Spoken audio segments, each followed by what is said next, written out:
Bonjour et bienvenue dans Uppercut by Pastor D. Nous finissons aujourd'hui la mini-série sur la force d'une femme et je finis avec la dernière session.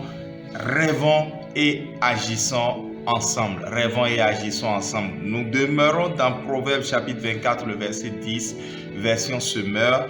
Si tu te laisses abattre au jour de l'adversité, ta force est bien peu de choses. Nous parlons donc aux femmes pour révéler la force qui est en elles, insoupçonnée et inexploitée.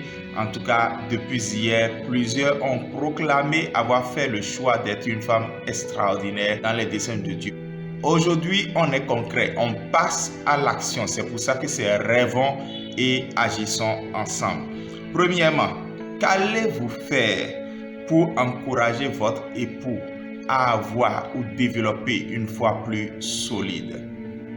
Réfléchissez à cela. Et deuxièmement, quel plan avez-vous en tant que femme très coléreuse pour pouvoir maintenant demeurer une femme extraordinaire? Réfléchissez-y aussi. Pour vous aider, je vais vous proposer deux catégories d'idées. J'ai mixé beaucoup d'idées dans deux sous-sections que je vous présente aujourd'hui pour vous aider à tracer les plans qui conviennent par rapport à ces deux grandes questions. Premier mix d'idées. Entre fougue et douceur. Je sais que la femme est douce, mais elle peut être fougueuse. Voici le mix des idées que j'ai émises à ce niveau. La beauté de la fougue. Votre fougue est-elle vraiment belle? En tout cas, savoir lâcher et savoir s'accrocher. En tant que femme, êtes-vous capable de discerner le moment favorable où il faut lâcher prise et le moment où il faut vraiment s'accrocher?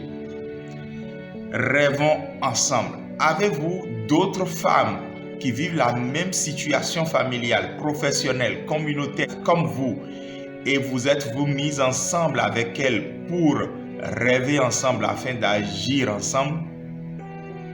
En tout cas, cette première mixture d'idées pourra vraiment aider certaines personnes à tracer un plan de vie, que ce soit familial, professionnel, communautaire ou par rapport à des projets que ces femmes aimeraient entreprendre.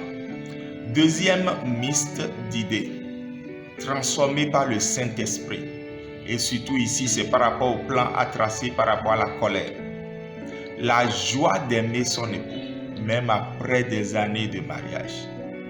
Le bonheur d'aimer ses enfants, quels que soient les caprices et les difficultés que traversent ses enfants, parfois par tranche d'âge. La sécurité de la maîtrise de soi, oui, pour que ça n'explose pas à tout moment. Le plaisir de la pureté, et oui, la question de la pureté ne concerne pas que les hommes. Les femmes sont confrontées à ce défi de se garder pures, surtout dans leur tête et dans leur cœur.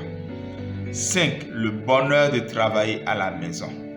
Pour que les femmes au foyer ne se sentent pas moins femmes que d'autres. Les récompenses de la bonté. Oui, une femme doit toujours être bonne. Bonne envers le prochain, bonne envers l'étranger, etc. Et la beauté de la soumission. Quand nous rappelons toujours que la femme choisit de se soumettre parce que Dieu le lui a demandé. C'est pour ça qu'on a dit, femme, soumettez-vous, verbe pronominal. Je veux conclure en citant Ésaïe 40, verset 31. Ceux qui s'attendent à l'Éternel prennent de nouvelles forces. Les ailes leur viennent comme aux aigles. Ils courent et ne se fatiguent point. Ils marchent et ne se lassent point. Ça, c'est la version Martin. S'attendre à l'Éternel est important pour une femme parce que le Saint-Esprit qui est en vous vous donne des forces, vous équipe et vous relève, chère maman.